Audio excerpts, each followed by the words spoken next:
ಬಹುಶಃ ನನ್ನ ಪಾತ್ರ ನಾನೊಬ್ಬ ಪುಟ್ಟ ಕಲಾವಿದನಾಗಿ ಇನ್ನು ಕಲಿತಾ ಇರೋ ನಿರ್ದೇಶಕನಾಗಿ ಮೊದಲನೇ ಸರಿ ಮೊದಲು ವಜ್ರಮಣಿ ಸಾರನ್ನು ನೋಡಿದ್ರೆ ಕೋಪ ಬರೋದು ಸ್ಕ್ರೀನ್ ಮೇಲೆ. ಬಾ ಏನು ಇವ್ರು ಹಿಂಗಿದ್ದಾರೆ ಅಂತ. ಅವ್ರು ನೋಡಿದ್ರೆ ಎದುರ್ಕೋತಿದ್ವಿ. ಅವರು ಎಲೆಕ್ಷನ್ ನಿಂತಿದ್ರು ಒಂದ್ಸತಿ. ಸೊ ಹಂಗೆಲ್ಲೋ ನಾವೆಲ್ಲ ಕೂತಿದ್ವಿ, ಚಿಕ್ಕ ಹುಡುಗರು ರೋಡಲ್ಲಿ ಸಡನ್ನಾಗಿ ನಡ್ಕೊಂಡು ಬಂದ್ಬಿಟ್ರು 4-5 ಜನ ಎದುರಿದ್ವಿ ನಾವು. ಆ ಹೆದರಿಕೆ ಬಿಟ್ಟು ಒಬ್ಬರನ್ನ ಒಡೆದು ಬಿಡಬೇಕು ಈ ಸರಿ ಸಿಕ್ಕಿದ್ರೆ ಕೈಗೆ ಅಂತಿದ್ದು ನನಗೆ ಆ ತಂದೆ ಪಾತ್ರ. ಸಿಕ್ಕಿದ್ರೆ ಹೊಡಿವೆ, ಏಯ್ ಬಾರಯ್ಯ ಇಲ್ಲಿ ಅನ್ನೋಷ್ಟು ಕೋಪ. ನೋಡ್ತಾ ಯಾಕೆ ಇವಾಗ ನಾವು ನೋಡೋ ಒಂಚೂರು ಬೇರೆ ವೇಲ್ ನೋಡ್ತಾ ಇರ್ತೀವಿ ಸಿನಿಮಾನ. ಅದನ್ನು ಬಿಟ್ಟು ನಾನು ಬೈಬೇಕು, ಇಲ್ಲ 2 ಏಟು ಹೊಡಿಬೇಕು, ಇಲ್ಲ ಆ ಮನುಷ್ಯನ ಸಿಕ್ಕಿದ್ರೆ ಎಳೆದಾಡಬೇಕು ಅನ್ನೋ ಜಾಗನ ತುಂಬಿರುವಂಥ ತಂದೆ ಪಾತ್ರ. ಅಟ್ ದ ಸೇಮ್ ಟೈಮ್ ಇವರು ನನಗೆ ಆ ಹೀರೋಯಿನ್. ನಾನು ಹೇಳಿದೆ ಸಿನಿಮಾ ನೋಡ್ತಾ, ಅಪ್ಪ ನನಗೆ ಆ ಪಾತ್ರ ನೋಡ್ತಾ ಸಿಕ್ಕಾಪಟ್ಟೆ ಇಷ್ಟ ಆಗೋಯ್ತಮ್ಮ ಅಂತ ಅರ್ಧ ಸಿನಿಮಾದಲ್ಲೇ ಹೇಳಿದೆ ನಾನು. ಅರ್ಧ ಸಿನಿಮಾ ಅಷ್ಟೇ. ಹೋಗ್ತಾ ಹಂಗೆ ಎಲ್ಲ ಹಿಡ್ಕೊಂಡ್ಬಿಡ್ತಾರೆ. ಗೊತ್ತಿಲ್ಲ ನನಗೆ, ಬಹುಶಃ ನಾನು ದುನಿಯಾ ಮಾಡಿದಾಗ ನನಗಿದು ಅನುಭವ ಆಗಿತ್ತು. ನಾನು ಇದೇ ಥರನೇ ಎಲ್ಲರೂ ನಾವು ಅಂದರೆ ನೋಡಿ, ಆ್ಯಕ್ಚುಲಿ ಇಲ್ಲಿ ಬಂದು ನಾನು ಅವ್ರ ಜೊತೆ ಸಮೇತ ನಿಂತ್ಕೊಂಡು ತಮ್ಮನ್ನು ಸಹ ನಾವು ಕೇಳ್ಕೊತಾ ಇದ್ದೀವಿ, ಬೇಡ್ತಾ ಇದ್ದೀವಿ. ಇದನ್ನು ನಾವು ಮಾಡಿದ್ವಿ ಅವತ್ತು. ನಾನು ಇವರೆಲ್ಲ ನೋಡಿದಾಗ ಒಂದು ಕಡೆ ಅದೊಂದು ಕಡೆ ನೋವು ಇದೆ. ಅಂದರೆ ಇಷ್ಟೆಲ್ಲ ಕಷ್ಟಪಟ್ಟು ಥಿಯೇಟರ್ ಅನ್ನೋ ಒಂದು ಜಾಗದಲ್ಲಿ ಹಾಕಿ ಅದನ್ನು ಸ್ವರ್ಗಕ್ಕೆ ಟರ್ನ್ ಮಾಡ್ತೀವೋ, ನರಕಕ್ಕೆ ತೊಗೊಂಡು ಹೋಗ್ತೀವ, ಅದೆಲ್ಲ ಯೋಚನೆ ಮಾಡ್ತಾ ಇದ್ದೀನಿ. ಆ್ಯಕ್ಚುಲಿ ಸಿನಿಮಾ ಗೆದ್ದಿದೆ, ಯಾರು ನೋಡಿದ್ರು ಸಿನಿಮಾ ಬಗ್ಗೆ ಮಾತಾಡೋ ಆಗಿಲ್ಲ. ಆಮೇಲೆ ದಯಮಾಡಿ ಸಿನಿಮಾನ ಎಲ್ಲೆಲ್ಲೋ ಹಂಗಿರುತ್ತಿಲ್ಲ, ತುಂಬ ಸ್ವೀಟಾಗಿ ಎಲ್ಲರ ಮನೆಯಲ್ಲಿ ನಡೆಯುವಂಥ ಎಲ್ಲರೂ ಅಡಿಕ್ಟ್ ಆಗುವಂಥ ಒಂದು ಕಥೆನ ಇಟ್ಕೊಂಡು ಹೇಳ್ತಾ ಹೋಗ್ತಾರೆ. ಹೇಳ್ತಾ ನನಗೆ ಯಾಕೆ ಏನಪ್ಪ ಈ ಹುಡುಗಿ ಹಿಂಗೆ ನನಗೆ ಕಾಡಕ್ಕೆ ಶುರುವಾಗತ್ತೆ ಪಾತ್ರ. ಜನರಲಿ ನಾವೇನು ಮಾಡ್ತೀವಿ, ಯಾರೋ ಬಿಡು ಹೊಸಬ್ರು ಮಾಡಿರ್ತಾರೆ ನೋಡೋಣ ಅಂತ ಕೂದಾಗ ನಂಗೆ ಆ ಪಾತ್ರ ಫಸ್ಟ್ ಅಟ್ರಾಕ್ಟ್ ಆಯಿತು. ಅದು ಆಗ್ತಾರಂಗೆ ಹೀರೋ ಆಗ್ತಾರಂಗೆ ಆ Sweety, Sweety I love you Sweety.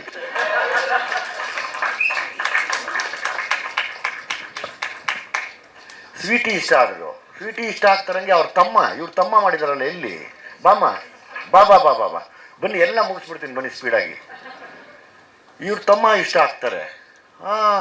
ಸರಿ, ಇಷ್ಟ ಆದರೂ ಅನ್ನೋ ಅಷ್ಟೊತ್ತಿಗೆ ನಿಮ್ಮ ಮನೇಲಿ 2 ಹೆಣ್ಮಕ್ಳು ಕಾಡ್ತಾ ಇರ್ತಾರಲ್ಲಪ್ಪ ನಿನಗೆ, ನೀನು ಬಾಮ, ನೀನು ಎಷ್ಟೆಲ್ಲ ಚೇಂಜ್ ಮಾಡ್ಕೊಂಡು ಕುತ್ಕೊಂಡ್ಬಿಟ್ಟಿದ್ದೆ ಆ ಸಿನಿಮಾಲ್ಲಿ. ಯಾವಾಗಲೂ ಮನೇಲಿ ಫ್ರೆಶ್ ಆಗಿರ್ತಾರೆ ಅನ್ನೋಕ್ಕೆ ನೀವಿಬ್ಬರೇ ಕಾರಣ ನೋಡಿದೆ ನಾನು. ಸರಿ,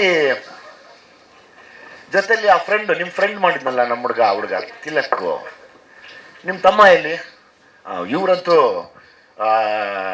ಸಖತ್ತು ಒಂಥರ ಇಷ್ಟ ಆಗ್ತಾರೆ ನನಗೆ. ಗೊತ್ತಿಲ್ಲ, ಬಹುಶಃ ಏನು ಹೇಳ್ತಾರೆ, ಈ ಟ್ಯಾಲೆಂಟ್ಸು ಎಲ್ಲೋ ಒಂದು ಕಡೆ ಹಿಡನ್ ಟ್ಯಾಲೆಂಟ್ಸು ಹೊರಗಡೆ ಬಂದು ಒಂದು ಮಿರಾಕಲ್ ಮಾಡುತ್ತೆ ಅನ್ನೋಕ್ಕೆ ಈ ತಂಡ ಸಾಕ್ಷಿ ಅನ್ಕೋತೀನಿ ನಾನು. ಬೇರೆ ಇನ್ಯಾರಿದ್ದಾರೆ ಕಲಾವಿದರು? ಕರೀರಿ ದಯವಿಟ್ಟು. ಬಾಮ ನೀನು ಕಪಾಳ ಹೊಡಿತಲ್ಲ ಇವನು ತಾನೆ? ಕರೆಕ್ಟು. ಊಟ ಮಾಡ್ತಾ ಇದ್ದೀನಿ ಅಂದಾಗ ತಿರ್ಗಾ ಹೊಡಿತಾರೆ. ಇನ್ಯಾರಿದ್ದಾರೆ ಕರೀರಿ. ಯಾರೆಲ್ಲ ಇದ್ದೀರಾ ಕಲಾವಿದರು ವೇದಿಕೆ ಮೇಲೆ? ಬನ್ರಪ್ಪ ಎಲ್ಲ ಬನ್ನಿ, ದಯವಿಟ್ಟು ಬನ್ನಿ ಪ್ಲೀಸ್ ಕಮ್ ಬನ್ನಿ. ಅದೇ scene to scene, line to line ಎರಡು ಬಿಟ್ಬಿಟ್ಟು ನೆಕ್ಸ್ಟ್ ಟಿಫನ್ ಮಾಡೋವಾಗ ನನಗೆ ನಮ್ಮ ಫೇವ್ರೇಟ್ ಇನ್ನೊಂದು ಆಕ್ಟರ್ ಬಂದಿಲ್ಲ. ಅವರು ಎಲ್ಲಿ? ಅವರು ವಾಣಿ ಅವರು, ಮಂಡ್ಯದ ವಾಣಿ ಅವರು ನನ್ನ ಫೇವ್ರೇಟ್. ನಾನು ಅವ್ರನ್ನ ಟಿ ವಿದಲ್ಲಿ ನೋಡಿ ಸಖತ್ ಎಂಜಾಯ್ ಮಾಡ್ತೀನಿ ಅವ್ರ ಸ್ಲ್ಯಾಂಗ್ನ. ಗುರು ಇವರು ಬಸ್ಸಲ್ಲಿ ಸೂಪರ್ ಅಮ್ಮ. ಇನ್ನಿಬ್ರಲ್ಲಿ ಕಳ್ರು ಕರ್ಲಿಯರು ನೀನಲ್ಲಮ್ಮ? ಓಕೆ ಸರ್, ನೀವೀಗ ಒಂದು ರಿಯಾಕ್ಷನ್ ಕೊಡ್ತಾ ಇದೀರಲ್ಲ ಎಲ್ಲ ಪಾತ್ರದ ಬಗ್ಗೆ, ನೀವು ನೋಡಿ ಮಜಾ. ಇದು ಒಂದು ರೀಸನ್ ಸಾಕು ಕನ್ನಡಿಗರಿಗೆ ಥಿಯೇಟರ್ಗೆ ಹೋಗಿ ಸಿನಿಮಾ ನೋಡೋದಕ್ಕೆ. ನಿಮ್ಗೆ ಅದು ಯಾಕೆ ಅನ್ಸುತ್ತೆ ನಮ್ಗೆ, ಅವ್ನು ಬಸ್ಸಲ್ಲಿ 1-2 ಕಡೆ ಬರ್ತಾನೆ ಅಷ್ಟೇನೆ. ಸಖತ್ ಆಟ ಆಡಿಸ್ತಾನೆ, ಒಳ್ಳೆ ಮಜಾ. ಅಂದರೆ ಅವನ ಜೊತೆ ಇನ್ನೊಬ್ಬ ಕರ್ಲಿಯರ್ ನೀನೇನಮ್ಮ? ಓಕೆ, ಇನ್ನೊಬ್ಬ ಇರ್ತಾನಲ್ಲ, ಅವ್ನು ಬಂದಿಲ್ಲ, ಯೋಗಿ. ಓಕೆ, ಎಲ್ಲ ಪ್ರತಿಯೊಂದು ಪಾತ್ರನೂ ಲೈಕ್ ಗೊತ್ತಿಲ್ಲ, ನಾನು ಹೊಸಬ್ರು ಮಾಡ್ತಾರೆ ಅಂದಾಗ ಬಹುಶಃ ನನ್ನಷ್ಟು ಸಪೋರ್ಟ್ ಮಾಡೋರು ಇನ್ಯಾರೋ ಇನ್ನೂ ಬರ್ತಿರ್ಲಿ ಅಂತ ಕೇಳ್ಕೊತೀನಿ ಯಾವಾಗಲೂ ಸರ್. ನಿಮ್ಮನ್ನು ಕೂಡ ಅದೇ ಬೇಡ್ಕೋತೀನಿ ನಾನು. ಬನ್ನಿ ತಂದೆ. ಸ್ವಾದಿಷ್ಟತೆಯ ಸ್ವಾದ, ತಾಜಾತನದ ಆಹ್ಲಾದ, ಉತ್ತಮ ಆರೋಗ್ಯ ಮತ್ತು ಹೆಚ್ಚಿನ ರೋಗ ನಿರೋಧಕ ಶಕ್ತಿಯ ವೃದ್ಧಿಗೆ ಈಗ ನಿಮಗೆ ಸಿಗುತ್ತಿದೆ ಉತ್ತಮ ಗುಣಮಟ್ಟದ ಪೌಷ್ಟಿಕಾಂಶ Shri Vaidik millet health mix. ಇದು ಸಿರಿಧಾನ್ಯಗಳ ಸಂಪತ್ತು.